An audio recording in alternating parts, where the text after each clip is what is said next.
I want you to think about your last hire. Why did you make that hire? Was it because the person was the right person for the position, that you spent a lot of time creating a job framework and description, that you went through the hiring process, that you filtered them through a training process? Or was it because you needed a warm body? Was it because you had a job that you knew you couldn't handle by yourself or with the team that you had, and you needed one or two more guys? Was it because the big job landed and now all of a sudden you're under the gun and you got to get it done? There is nothing worse than hiring somebody simply because you need to hire somebody. And I can tell you example after example after example. And don't worry, I will. But I want you to understand that hiring is so much more than just getting somebody in the door, shaking their hand and saying you're hired. Hiring is about putting the right people in the right seats, and most importantly, at the right time. Now, I want to tell you a couple stories. The first one, this had to do with a plumber, okay? He landed a commercial project. It was his first commercial project. Super excited about it, right? So he lands this job that he knows that he and his two journeyman plumbers can't handle. There's three of them. They can't handle this project. It's a multi-unit townhome project. And so he goes out and he puts the word out on Facebook. Hey, I'm looking for two guys to help me out on these projects. Here's the pay, blah, blah, blah, whatever. And he gets 4 people that apply. And by apply, I mean text them back and say they're interested. So he says, come on down to the job. Well, only 2 show up, right? So he asks them real quick, hey, what's your name? How long you been doing plumbing? Have you ever done this, whatever? Asking these questions that we think are going to filter people, right? And these guys are like, yeah, sure. Yeah, yeah, I've done that. Yep, right? So he gets them started on the project. Well, he puts one with each of his 2 journeymen, right? So now they've got some supervision. Problem is the project's so big that these guys don't spend time doing the same things. So one guy's working on one thing and one guy's working on another. Well, his leads come back and they're like, hey, this is done wrong. And the guy's like, what do you mean it's done wrong, right? And they start arguing. Well, one guy ends up walking off the job, one of the 2 new guys, within a couple days, right? So now he's back down. Then the other guy, they go back and realize that everything that he'd done was done incorrectly. And so now they got to go back and redo it. So these 2 guys that he hired with the thought that they were going to save him time and save him money actually cost him time and cost him money. Now, I know that you can relate to that because it's happened to you too, in some way, shape, or form. How is it then that we combat that? How is it that we get to a point where our people aren't costing us time and money? Now, before you come out with this argument, which I have heard over and over and over again, there's no qualified people. Nobody wants to work for me anymore. That's a lie. It's a bull-faced lie. And I know this because every day I have people reach out to me on Facebook. Hey, looking for work. Hey, looking for a new opportunity. Hey, I hate the guy I'm working with. Do you have anybody out there? All the time. There are people. They're not unemployed, but there are people, right? Then what is your job as your business owner? Okay. First and foremost, if you want to avoid bad workmanship, if you want to avoid damage to your clients' trust in you and your business, if you want to avoid low team morale, if you want to avoid high turnover, if you want to avoid the headaches that come with bad employees, right? Which all of that leads to a horrible bottom line, then you need to put a process in place. I'm going to give you the process that we use. And that you do 150,000 a year. I use this for some of our companies that are doing 15 million plus a year. Okay. Ready? Super simple. Take notes unless you're driving. Don't do that. Number 1, you have to get clear on what you're hiring for, right? So if you're hiring for just a laborer, then understand what it is you want out of that laborer, right? Obviously the expectations will be lower for a laborer, but still you need expectations. Number 2, okay, if it's not that, if it's a management position or a more skilled position, what are the qualifications? Nobody cares about the job title, right? You can call them a project manager, a project lead, a field supervisor, a construction manager. Who cares? What is it that you're looking for, right? What are the day-to-day operations that they're going to be involved in or tasks? And then what is it that they need to bring to the table? For example, if you're hiring a project manager, I highly, highly, highly recommend you don't start with somebody brand new, because you don't want to train somebody into the position that they should already know how to do. You just want to train them on how to do it your way. Does that make sense? So understand, number one, job description, and number two, the qualifications, right? Those two things is the first thing. The second thing is something called a job framework, okay? These are the natural tendencies that someone needs to have for the position.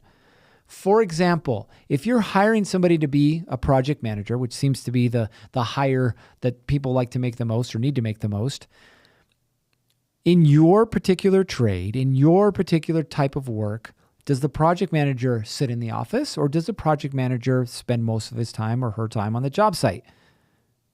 That's important to know. What about on the computer or the ability to read plans? Important to know. What about the speed at which they work? Do you want them to be faster than average pace, or you want them to be methodical? What about, are they more process driven or more outcome driven? What's more important to you? Hey contractors, let me tell you something real quick. A lot of contractors struggle because the business they created has them feeling stuck. If you feel trapped inside of your contracting business, still wearing all the hats and can't seem to get ahead, well, we'd love to help. We're offering a free planning session where we'll show you how to remove the chaos from your business and grow predictably. If you're interested, you need to go to our website, www.americancontractornetwork.com, and book your free session now. All right, that's it for me. Let's get back to the show. Once you have a job description and a job framework, now you can go start to look for those people. And whether you post on Indeed or Facebook, whether you go to your supply houses and, put up a help wanted sign, whether you poach from your competitors, which, by the way, there is nothing written in law anywhere that says that you can't, so you should, go find those good people, the people that fit those criteria. Now, as an employee, what's one of the first things that people are going to be looking for? Employees want to know what's in it for me. Because if there's nothing in it for them, all they're going to be looking for is the next opportunity. If there's something in it for them long term, they're going to be looking for their next house. There's a difference there, okay? So let's look at it that way and say, okay, what's in it for them? Now, it's 2025. Hit your computer and type, what's the average salary for a project manager in a electrical, plumbing, painting, whatever company in whatever state you're at. And you'll pull up some data. And then you'll figure out where it is that you need to be. Now, this is what I recommend. Pay above market rate. And you're like, but it's going to cost me more money.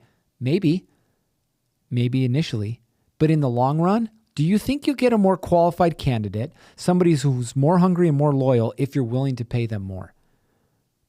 The answer is yes. So be willing to pay above market rate, right? The market rate for an assistant, I don't know, $20, $17 to $20 an hour. I pay $25. Why do I pay $25? Because that $5 an hour, right? To me, so that's $40 a day. So I'm paying $40 a day more than the average person on average, right? $40 a day. That $40 a day doubles my productivity. The person wants to be here. They want to help me succeed because they're succeeding in that process. If I don't succeed as a business, they don't get paid. So they're now bought in, right? So number one, again, the job framework, job description. Now we've got our compensation, okay? So what do we do with these people who have applied? We have to filter them through and see if they're qualified. I highly recommend you do not have an in-person conversation with anybody to start off with. Why? Because your time is valuable. So here's what you should do. 15-minute phone call. Have a list of 5 to 7 questions. Super simple. And in those 5 to 7 questions, find out if they have an idea of what the job is and have the ability to do the job. And then start to figure out who they are as a person and an individual. Do you like how they're answering questions? Are they too cocky and arrogant? Are they too quiet? Does it sound like they don't understand the job at all? Okay. Filter them through. 15-minute phone call. If they pass that, then you bring them into the office. But not for a sit-down interview. Like, how horrible is it to sit across from somebody, which I've done multiple times on both sides of the table. Awkward. Mr. Jones, tell me, why is integrity important to you? Oh, well, integrity is important to me because it's important to have integrity. Yeah. You're just like, what just happened? I'm wasting my time. If you're hiring somebody for a specific role, then give them a working interview. Project manager, for example, if they're going to be in the office, pull up your project management software, pull up a project and say, hey, look, how would you schedule the guys, the material for a project like this? And they should be able to walk you through that. If not, they're not your person. If they're going to be in the field, take them to a job site and say, okay, let's walk through this. Electrician, all right, so here's the plans. Based on the plans and where they're at right now, where should the guys start and where should they end up? Oh, well, they should do this, this, this, this, this. Boom. Show me, don't tell me. You're hiring a guy to do gutters? Great. Here's the little piece of gutter. I want you to put this gutter on this eave. Show me how you do that. Concrete finisher. Awesome. Meet me at the job site. All right, this is how we like to finish concrete. Go ahead and show me that you can do this. In 10 to 15 minutes, what are you going to have a very clear picture of?